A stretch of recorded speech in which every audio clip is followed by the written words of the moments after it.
નમસ્કાર મિત્રો, સ્વાગત છે તમારું અમારી ચેનલ અવનવી વાતો પર।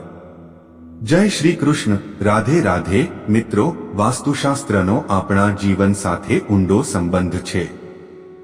કહેવાય છે કે ખોટી દિશા કે ઘરની કોઈ નાની વસ્તુ પણ વાસ્તુ દોષનું કારણ બની શકે છે।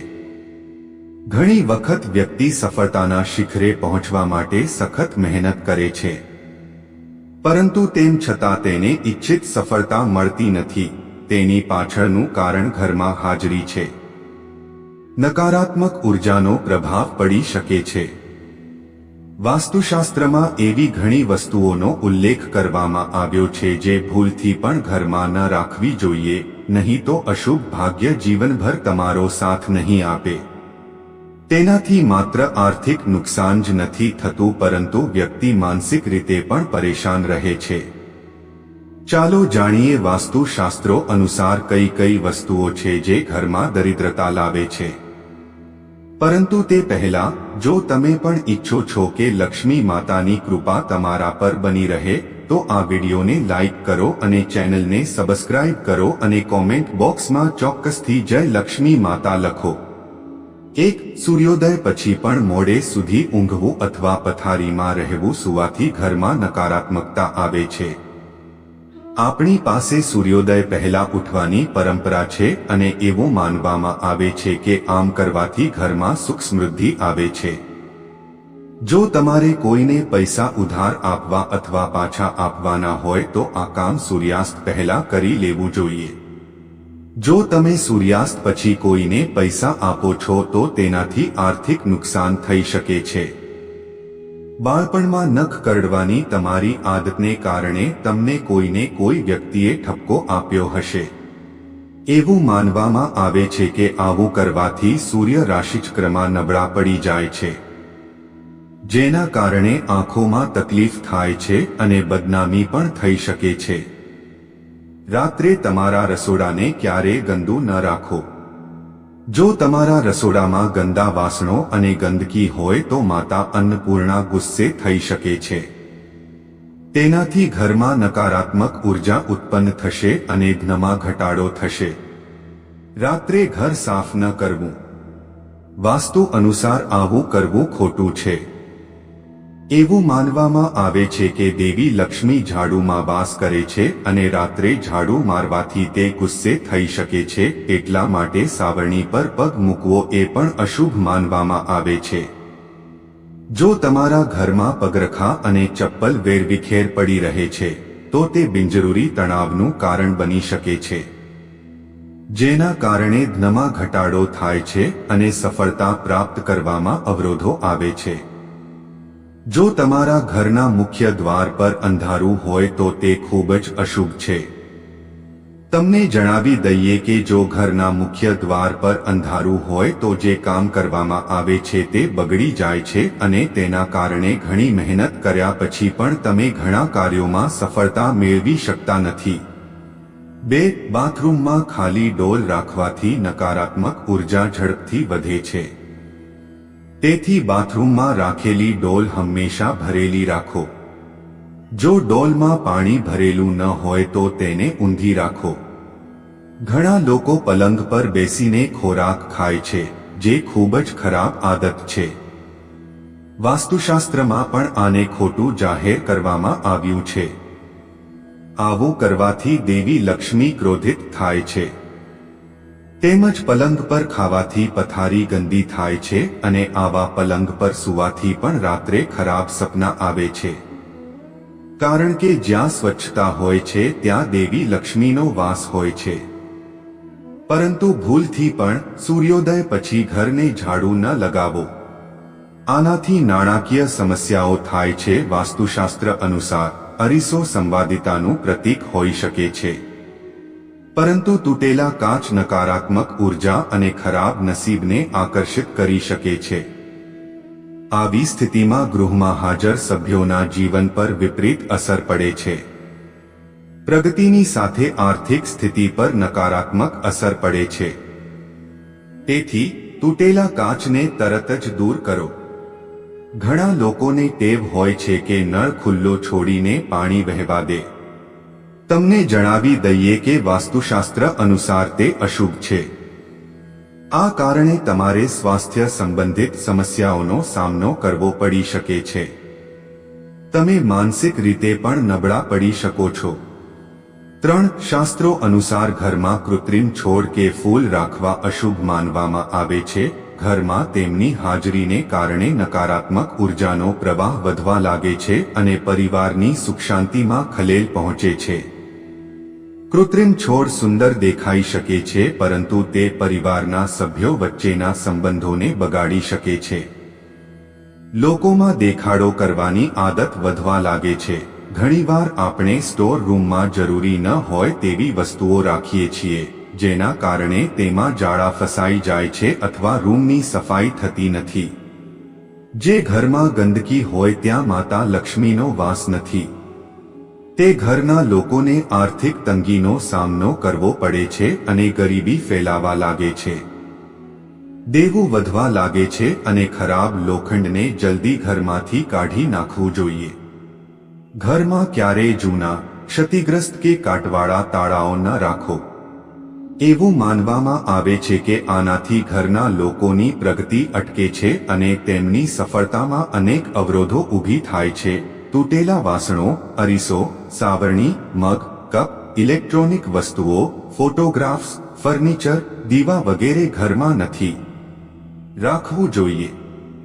તેનાથી ઘરમાં નકારાત્મક ઉર્જા ઉત્પન્ન થાય છે, કમાણી પર અસર થાય છે અને વ્યક્તિ આર્થિક રીતે પરેશાન રહે છે. જો તમારા પરિવારના કેટલાક લોકોનું સ્વાસ્થ્ય સારું નથી તો તમારા ઘરમાં મૃત છોડ હોઈ શકે છે.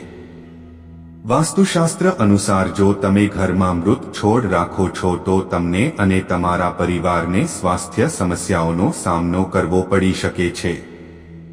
તેથી જો તમે ઘરમાં છોડ રાખો છો તો તેને દરરોજ પાણી આપતા રહો, જેથી તેઓ હંમેશા તાજા રહે.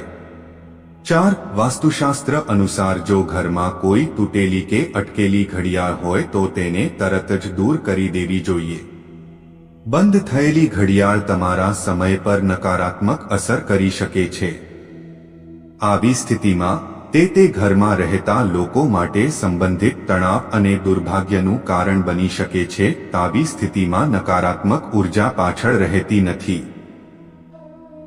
તેથી જો ઘરમાં કોઈ બંધ ઘડિયાળ પડી હોય તો તેને ઠીક કરો અથવા વાસ્તુશાસ્ત્ર અનુસાર જો તમે પ્રાચીન વસ્તુઓ લાવવાના શોખીન છો તો તેને કાળજીપૂર્વક લાવો, કારણ કે આ પ્રાચીન વસ્તુઓ ઘણીવાર વાર્તાઓ અને શક્તિ વહન કરે છે. તેથી એન્ટિક વસ્તુઓને ઘરે લાવતા પહેલા તેનો ઇતિહાસ ચોક્કસપણે જાણી લો, કારણ કે તે તમારા જીવન પર નકારાત્મક અસર કરી શકે છે. વાસ્તુશાસ્ત્ર અનુસાર જ્યારે નવું વર્ષ આવે છે ત્યારે નવું કેલેન્ડર સ્થાપિત કરવામાં આવે છે, પરંતુ જૂનાને ફેંકી દેવાને બદલે તેઓ સુરક્ષિત રીતે રાખે છે. પરંતુ આ બિલકુલ ન કરવું જોઈએ, કારણ કે જૂના કેલેન્ડર ભૂતકાળ સૂચવે છે. તેથી જૂના કેલેન્ડરને તાત્કાલિક ઘરમાંથી હટાવી દેવા જોઈએ. જો તમારી આર્થિક સ્થિતિ ખરાબ છે તો તેનું કારણ એ પણ હોઈ શકે છે કે તમે સાંજે દૂધ, દહીં અને મીઠું જેવી વસ્તુઓનું દાન કરો છો. એવું માનવામાં આવે છે કે સાંજ પછી આ વસ્તુઓનું દાન કરવાથી આર્થિક રીતે નકારાત્મક પ્રભાવ પડે છે. તે જ સમયે તમારે ભૂલથી પણ સાવરણી ઉત્તર પૂર્વ અથવા દક્ષિણ પૂર્વ દિશામાં અથવા પૂજા રૂમમાં ન રાખવી જોઈએ. ઉપરાંત તૂટેલી અથવા જૂની સાવરણીનો ઉપયોગ કરશો નહીં. 5. રસોડામાં માતા અન્નપૂર્ણાનો વાસ હોય છે અને અનાજનો ભંડાર ક્યારેય ખાલી રહેતો નથી, પરંતુ વાસ્તુ અનુસાર જો ઘરોમાં જે વાસણમાં અનાજ રાખવામાં આવે છે તે વાસણ ખાલી હોય તો ઘરની સુખ સમૃદ્ધિ દૂર થાય છે અને તેની સાથે માતા લક્ષ્મી પણ રહે છે. માતા અન્નપૂર્ણા પણ ગુસ્સે થઈ શકે છે. તેથી ધ્યાનમાં રાખો કે ઘરની ખાદ્યપદાર્થોની દુકાન ક્યારેય ખાલી ન રાખવી જોઈએ. ખાવાના પાત્રમાં કંઈક રાખો. એવું કહેવાય છે કે તમારે તમારું પર્સ ક્યારેય ખાલી ન રાખવું જોઈએ. જો તમારી પાસે પૈસા ન હોય તો પણ તમારી સાથે સિક્કો રાખો. પર્સ ખાલી રાખવાથી દેવી લક્ષ્મી નારાજ થઈ શકે છે અને સુખ શાંતિ પણ દૂર થઈ જાય છે. તેથી આને ચોક્કસપણે ધ્યાનમાં રાખો. પૂજા રૂમમાં રાખવામાં આવેલ કલશને ક્યારેય ખાલી ન રાખવો જોઈએ. તમને જણાવી દઈએ કે પૂજા કલશમાં બ્રહ્મા, વિષ્ણુ અને મહેશનો વાસ છે. પૂજા કલશ વ્યક્તિના જીવન સાથે સંબંધિત છે. તેથી વિશેષ ધ્યાન રાખો કે પૂજા કલશને ક્યારેય ખાલી ન રાખો. તેને ગંગા જળથી ભરી રાખો. તેનાથી ઘરમાં સુખ સમૃદ્ધિ આવે છે અને પ્રગતિના તમામ રસ્તા ખુલી શકે છે. સૂર્યોદય પછી વાળમાં કાંસકો કરવાથી વાસ્તુ દોષ થાય છે. સાંજે વાળમાં કાંસકો કરવાનું ટાળો. આના કારણે દેવી લક્ષ્મી નારાજ થઈ શકે છે. 6 મહિલાઓએ સ્નાન કર્યા પછી જ રસોડામાં પ્રવેશ કરવો જોઈએ. નહાતા પહેલા રસોડામાં પ્રવેશ ન કરવો જોઈએ. ઘરની સફાઈ કર્યા પછી સ્ત્રીએ તરત જ સ્નાન કરવું જોઈએ. શ્રાવણ પછી ઘરમાં દરિદ્રતા આવે છે અને સ્ત્રીઓએ ભગવાનની પ્રાર્થના કરવી જોઈએ. જો તમે દેવી લક્ષ્મીને પ્રસાદ ચઢાવતા પહેલા કંઈક ખાઓ છો તો દેવી લક્ષ્મી ગુસ્સે થઈ શકે છે. જે ઘરમાં સ્ત્રી હંમેશા ક્રોધિત રહે છે અને તે ઘરમાં દેવી લક્ષ્મીની કૃપા નથી હોતી. સ્ત્રીઓ દેવી સ્વરૂપમાં હોય છે. તેમનું સન્માન ન કરવાથી તમે દેવી દેવતાઓની તૂટેલી મૂર્તિઓ કે પુસ્તકો રાખવા અશુભ ગણાય છે. તેમને પવિત્ર નદીમાં ડૂબવું જોઈએ. ભૂલથી પણ રસોડામાં દવાઓ ન રાખવી જોઈએ. આ આદત પરિવારના સભ્યોના સ્વાસ્થ્યને અસર કરે છે. બાથરૂમ અને ટોયલેટના દરવાજા બિનજરૂરી રીતે ખુલ્લા રાખવાથી ઘર અને દુકાનમાં પૈસાની ખોટ થાય છે. આ વાતનું પણ ધ્યાન રાખો કે આ 2 દરવાજા ખોલવા અને બંધ થવા પર કોઈ અવાજ ન કરવો જોઈએ. 7 વાસ્તુ અનુસાર મીઠાનો સંબંધ શનિ સાથે છે. એવું કહેવાય છે કે વ્યક્તિએ ક્યારેય બીજા પાસેથી મફતમાં મીઠું ન ખરીદવું જોઈએ અને તેનો ઉપયોગ કરવો જોઈએ.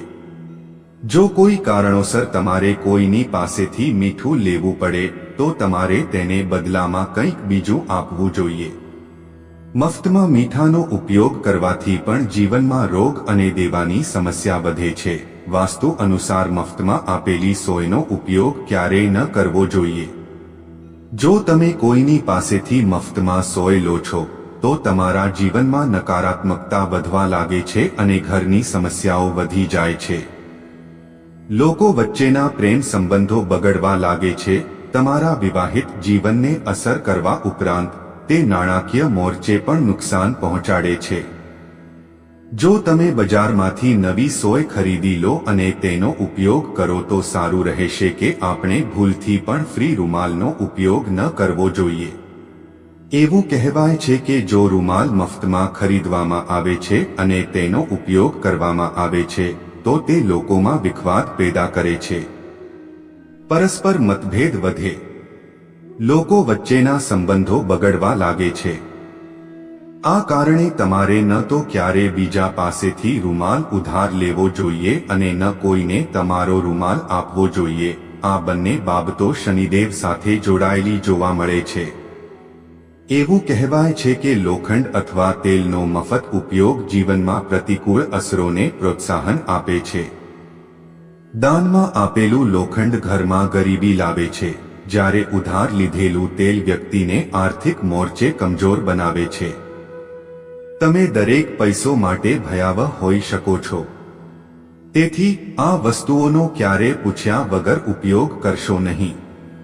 મિત્રો, જો તમને વિડિયો પસંદ આવ્યો હોય તો લાઈક કરો અને સબસ્ક્રાઇબ કરો. આભાર.